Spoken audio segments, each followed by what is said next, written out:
Business with a servant's heart.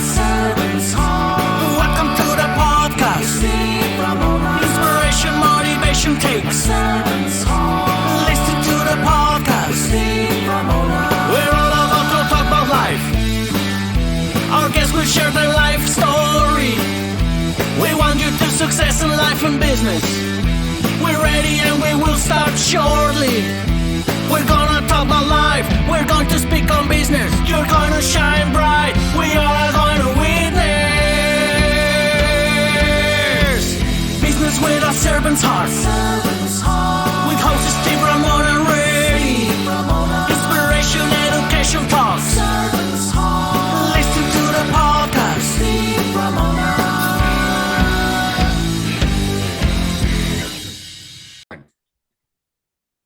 Welcome, everyone, to Doing Business with a Servant's Heart podcast. Doing business and life with a purpose. I think the purpose should be serving others and, yes, achieving success. I'm your host, Steve Ramona. We created this show for you because we want everyone to be motivated, inspired, and educated to make an impact in your world.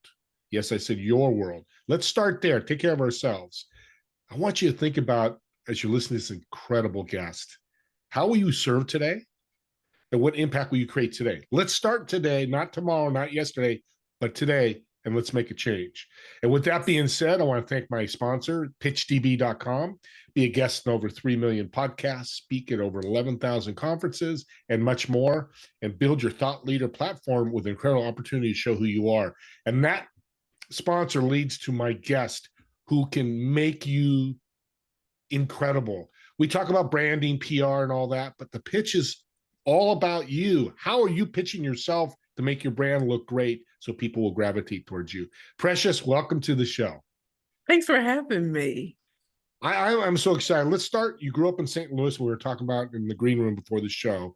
Yep. What was that about? How was it growing up there? St. Louis. Let me be honest. The inner city of St. Louis, Missouri is where I grew up, and it was hard. It was drugs, it was alcohol, it was crack cocaine, it was poverty. And yet there was love. In some ways, there was camaraderie because we were all going through it together. Our parents may have succumbed to drugs and alcohol or death. And so there wasn't therapy way back when. So you just had to go, you just grew older. And in some ways you got harder. And in other ways, that was one of the reasons why I left when I was 18. Yes, to go to college, but also because I knew that I was destined for bigger things. And sometimes when you're in your home space, people only see you as that young person. They can never see you in your dreams. And so I left. I'm sure St. Louis is very different today, but I can tell you that way back when it was hard. It was really, really hard. And thank God for my grandparents, because they nursed something in me. My grandmother told me I had the gift of speech and connection. And she spoke life over me. And everything she said actually came true in my life. And, you know, being the proud founder and CEO of the Perfect Pitch Group and teaching others how to slay all competition with a killer pitch, you have to know, growing up as a little Black girl in the hood, no one ever said, hey, you're going to be a talk show host. Hey, you're going to have 3 billboards in Times Square. Hey, you're going to be paid to speak all over the world and train and teach some of the biggest sales teams in the world. That wasn't said. But internally, I'm from the show me state. So I'm about to show y'all what I'm really made of, but I had to leave. So yeah, St. Louis was hard. Great story. I mean, the context isn't great, but where you are today, what tip would you leave somebody that's in the inner city right now to maybe not get to where you're at, but to be successful, to be happy? So my advice are true tea tips or hashtag precious gems for those who are in inner cities, whether you're in St. Louis or anywhere else, is remember, fortune favors the bold. Not everyone should be privy to your hopes and dreams because they may crush it before it comes to fruition. And when you were born, your purpose was set. And our Heavenly Father didn't need a cosigner. So if you're expecting everybody to co-sign on your hopes and dreams, they're not. Often because their dreams didn't turn out the way they thought. So me being that 5-year-old, knowing that I was going to write, novels, knowing I was going to live in New York, a lot of people told me it was impossible, but time caught up with me, not them. And so your hopes and dreams, share it with good people who can get you there. Make sure that your circle includes people who are about that life of you succeeding. And don't be afraid to ask for help from trusted, learned professionals who are in that space or who become professional grade, not those who are on the sidelines trying to tell you what can't be done. That's a powerful message. I believe that every entrepreneur that's successful or business person learns from their past. What? What did you learn from your past that made you successful today that people can grab and learn from? One of the biggest lessons from my past that definitely helped me get here is when I was 16 years old, the principal of my high school, Mr. Floyd Cruz, asked me to speak at an event. No, I didn't know it was before the mayor of the city of St. Louis. No, I didn't read my speech beforehand. That was prepared for by my teachers, Miss Ruth Hill and Miss Addie B. Jackson, the English teachers at Beaumont High School. All I know is that when my grandma and I got there, and I was called to the stage, and I opened up that folder because I started speaking at 16. So open that folder on that podium, I instantly knew what to say and how to say it and what words set things on fire, and to get a standing ovation and to look out at my audience, see my grandmother, who I'm named after, Precious Williams, to know that at 16 years old, I had politicians on their feet. My second speaking engagement was before the governor of Missouri, and I've spoken to before 2 different governors of Missouri.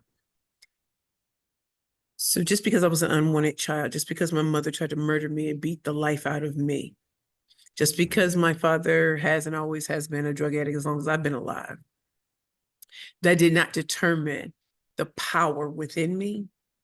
And when my grandmother woke me up with affirmations and telling me that I'm the best in the world, I'm going to do this and I'm going to do that, I'm going to have people working for me, she knew that, and I was 16.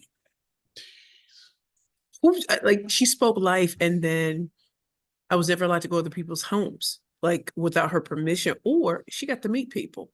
So what she was doing was showing me your circle matters. Birds of a feather flock together. I ain't gonna let you go nowhere where I ain't met the parents. Everywhere you go, I'm gonna be right there tailing or whatever, because my grandmother was serious about that.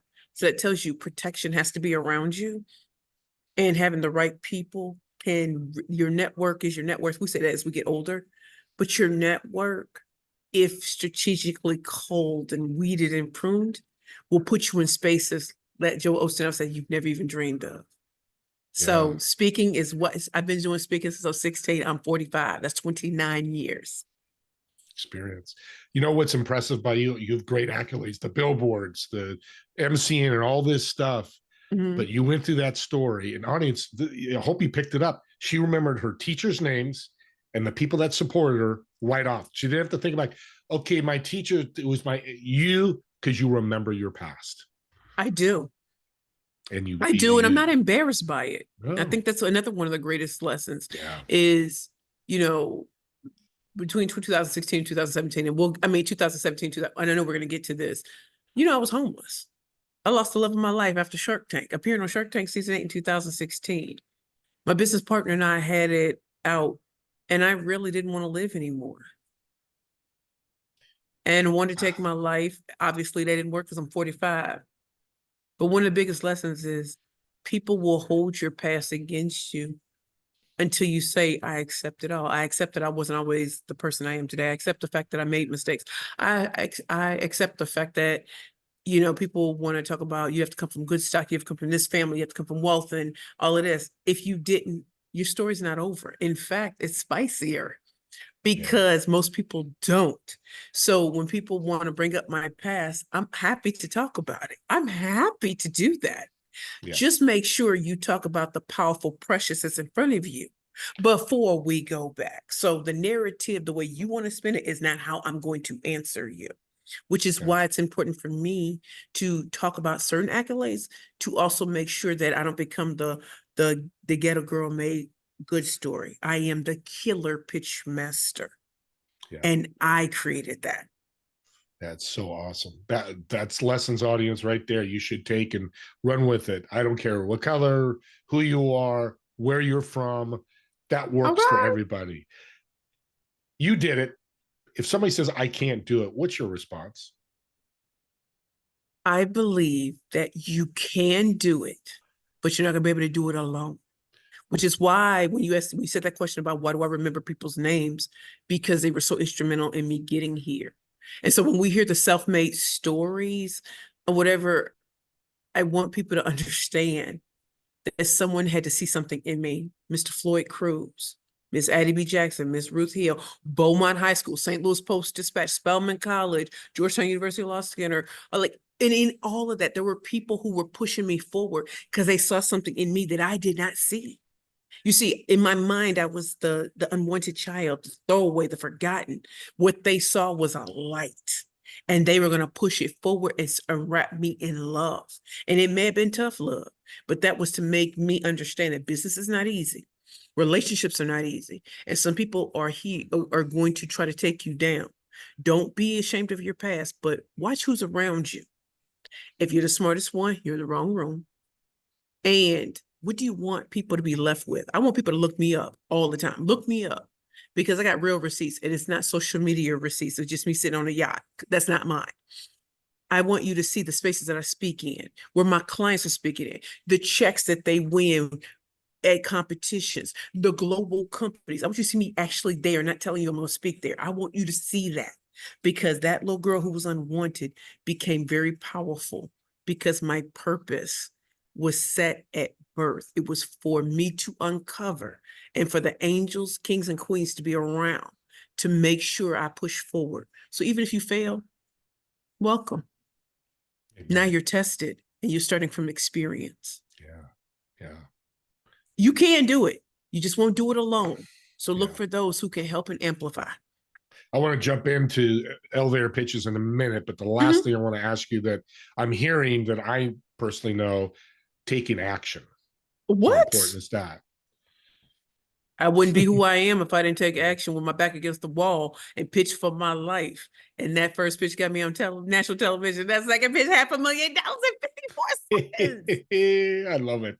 And I appreciate you because that's the thing that's always, they go so far and then when it's time to take action, and nothing wrong with it, but that's, if you learn from that and next time take action, big things will happen. Whatever those big things look like, right? Don't have to be Precious. Don't have to be a podcast. You could be the top, number 2 salesperson in your company, taking care of your family. So keep in mind, handsomely. Yep, there you go. I want to jump in because entrepreneurs really need a good elevator pitch because you're out meeting people. Why'd you start that? Because I just told you my back was against the wall. So when I started my first company, Curvy Girls Lingerie, I was 327 pounds. And I was dating a very famous Hollywood actor. Riddle me that in this society, how that happened. I was a killer pitch master before I even knew it, because I wrote a poem called Two to Tango on a website. It was Craigslist. But remember, it was 14 years ago, 2010. Okay.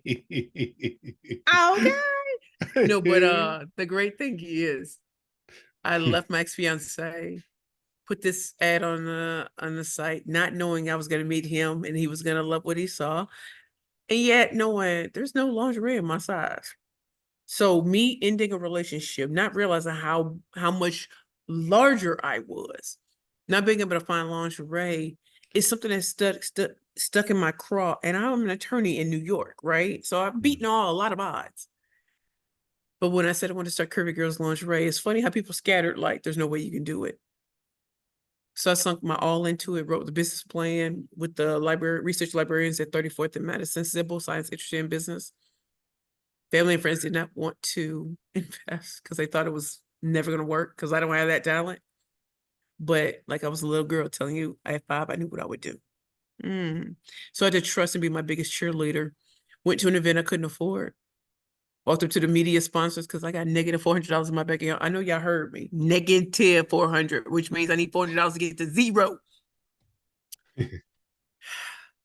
Walked up to them and I pitched. And I'll even share what the pitch was. They're laughing. I heard this chocolate drop comes up in. Who are you?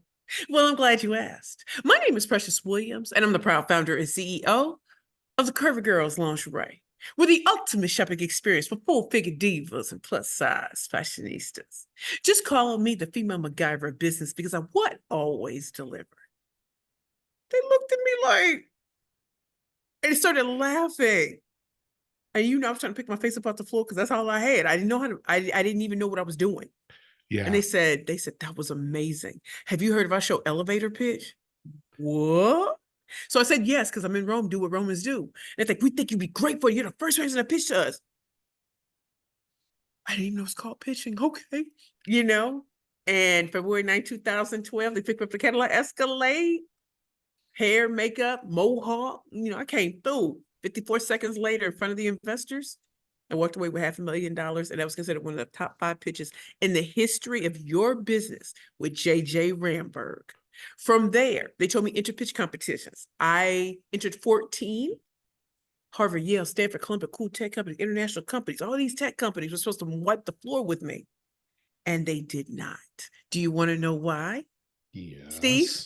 Yes. So we all know that when it comes to elevator pitching, we can go to Google School, your name, your name, the name of your company, who you serve, a little bit about you, what's your secret sauce, and your call to action. That's the basics. It's funny how people forget the basics in the midst of that. But I'm going to give you some other things I want y'all to think about that was kind of demonstrated in that pitch, but were amplified when I was on Shark Tank. Even though you know the basics, what if you started off with a question, a startling statistic, or a quote? So when I was on Shark Tank, I said, ladies, it's Valentine's Day, and you finally met the man or woman of your dreams. You know what time it is. It's time to find some sexy lingerie to set the mood off nicely. But you weigh over 200 pounds. What's a big girl in the city supposed to do? There's a difference. You still didn't hear my name, but I had you listening. Why? I told a short story. It's Valentine's Day. Everybody knows Valentine's. Even if you ain't had a Valentine's Day, I don't know how long. You need to get some, you look right. But then if you're over 200 pounds, people don't even consider you. What's a big girl supposed to do? And I'm in New York City. So start off with a question, a starting statistic, or a quote. You want to interrupt the pattern of boring, which is why starting with your name of your company doesn't work. It makes people bored when they hear that for the 50th time listening to everybody. The second thing I want you all to consider is you have to set a scene in the audience's mind of where you want them to go. So I was taking you on a journey of Valentine's Day, but that could have been any day of the year. And what I also did was bring in numbers, which you didn't hear on MS. You didn't hear in that short pitch I did to the producers before I was on. But I added numbers. There are over 40 million women size 14 or larger in the United States, just like me, and we all want pretty underwear. Because I was on Shark Tank and because I was on MSNBC, numbers are important. They want to know how you make money. So we had our website, www.curvygirlslingerie.com. And girls is with a Z, not an S, because we like to keep it red hot, funky, and fresh. We crossed 6 figures in less than 6 months. Direct home party sales model. So women paid us to introduce our lingerie to their network. Okay. And then we went on a nationwide tour with Curvy Girls spread out from state to state around the world. So you have to add the numbers in there. Why am I the right jockey for the horse? Because I built it. And the reason why I said it was a female MacGyver of business is because people told me I was too fat, too Black, and didn't have an Ivy League degree. So why am I anticipating certain things going to be said? That's why I wanted to know I'm the killer pitch master, 13-time national elevator pitch champion. 5-time #1 best-selling author, top Fortune 100 corporate sales trainer, Black on both sides, but no Brazilian butt lift, no six-pack abs. Why is all of that weaved into my pitches at times, depending on who my audience is? Because I need to know who the audience is, what's their general makeup, what's important to them. If I'm meeting with investors, that's one thing. If you're doing a sales pitch, again, how do we interrupt the pattern of boring, cut through the clutter and noise? So when I said Black on both sides, no Brazilian butt lift, no six-pack abs, they're so shocked. Full-figure diva, plus-size fashionista. You never heard plus-size women. Why? Because no one cares about plus-size women. So when you change your language, you change the game. Call to action. I wanted them to go to my website. I wanted them to be able to experience what we are like. And even with my third company, the Perfect Pitch Group, we still slay all competition with a killer pitch. The difference is we're more into packaging, positioning, and pitching to make you the rainmaker in your business, the rainmaker as a speaker, the rainmaker as all of these things. So I hope that shows you all something. Your call to action has to be powerful, telling people specifically what to do. If you want them to buy now, tell them to buy now.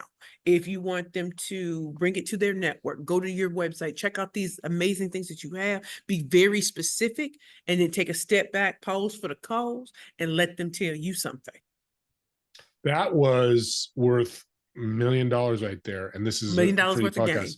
podcast. And I pitched a lot too, and got notes here that audience, if you're not taking notes, go back and listen to this, because what that 5 minutes did is a life changer for your business. And I'm going to add, what I'm hearing and seeing is attitude of positivity, not attitude like I'm the best, and energy. Talk about that. Well, definitely. So even introverts have energy, right? So I don't want people to think you have to be precious, because when I started, honestly, Steve, nobody thought I could win, because they said your personality is too much, or my skin color, or the fact that I have 2 disabilities people can't see, or the fact that I didn't have an Ivy League degree. So I'm anticipating whatever anybody can say, but I can come back with numbers, facts, figures, and statistics. I have a bachelor's in English. I have a law degree. I've never lost a court case in my life. Holla at me. I don't care who you are and what school you went to. So energy can come in different forms. If you're an introvert, bring them close by being the quiet storm. And like Tupac, all eyes on you. So you can stand there in your quiet confidence and make them look at you, because you're interrupting the pattern. You don't have to start talking immediately, and know that every word counts. So it's a quiet storm. You don't have to do it for likes and giggles and stuff like that. This is my personality that people told me was too much. I leaned into that because I realized I'm different from a lot of people that you will have teaching on pitching. They're going to give you the same thing you can find on Google, and they're going to be like, do it like that. And I'm like, that's not going to help you win against somebody like me. Another thing I want you all to understand is you can be an introvert, ambivert, extrovert. You can do this. But most importantly, turn your perceived flaws into your secret weapon. Why? They never see you coming. See, my skin color and my gender had people thinking they understood how I was going to come in. You didn't. But I know the stories of a lot of people who don't look like me, and how they made it. And maybe they were given money, or maybe they met the right person. That wasn't my story. My story is I came from poverty. My story is I fought to get in 2 rooms that I don't fight for anymore. And if you have been blessed to work with companies, corporations, foundations, nonprofits, or great individuals, leverage that. Well, I will say Google, LinkedIn, Microsoft, Federal Reserve Bank, Intuit, QuickBooks, SiriusXM, HubSpot, Chase, Horizon Blue Cross Blue Shield, because those are some of my clients currently. But I didn't start off with that. But I didn't start off like that. But what I'm saying is age, race, class, sex, sexual orientation, gender, differently able, disabled, whatever. Those are perceived flaws. They are not real flaws. So when they think they know you, bless them on that microphone. Bless it. You don't know my story. You don't know where I'm coming from. So if you think you know, like Dear Diary on MTV, you have no idea. You're amazing because you're a very strong woman, but you're humble. Your background is part of that, but it really comes out. You don't come out like you're attacking the audience. You come out with bold confidence, because I'm here to support you. I'm here as a servant's heart. And I feel that. And it's a great lesson. I want to bring it up because I'm learning that, because I may not be, I'm going to be strong now. No, because I know if I teach you to be a servant heart, the value is immensible. That's not a right word, but you get what I'm saying. No. Listen, words come out. We don't worry about that. We understand the context. And I also want to say to you, Steve, that's a great point, that a servant's heart, some people may be like, oh, we do everything for free. We don't. What that means is we spent time on our craft. We spent time working with certain people that make it easier for us to work with people who may not be able to afford us at some point. I understand that if all I did was work with people who could not afford me, my business I don't have a business. I don't have one. But what I do is in working with these bigger companies, and trust me, I didn't get in because of my skin color. I got in because I'm the best in the world at what I do. And I demonstrate that through real receipts, real testimonials. What that allows me to do is every quarter take on 2 to 3 speaking engagements or training opportunities for those who cannot pay that fee because they are deserving, and that company made it possible for me to be able to bless. That is also a servant's heart.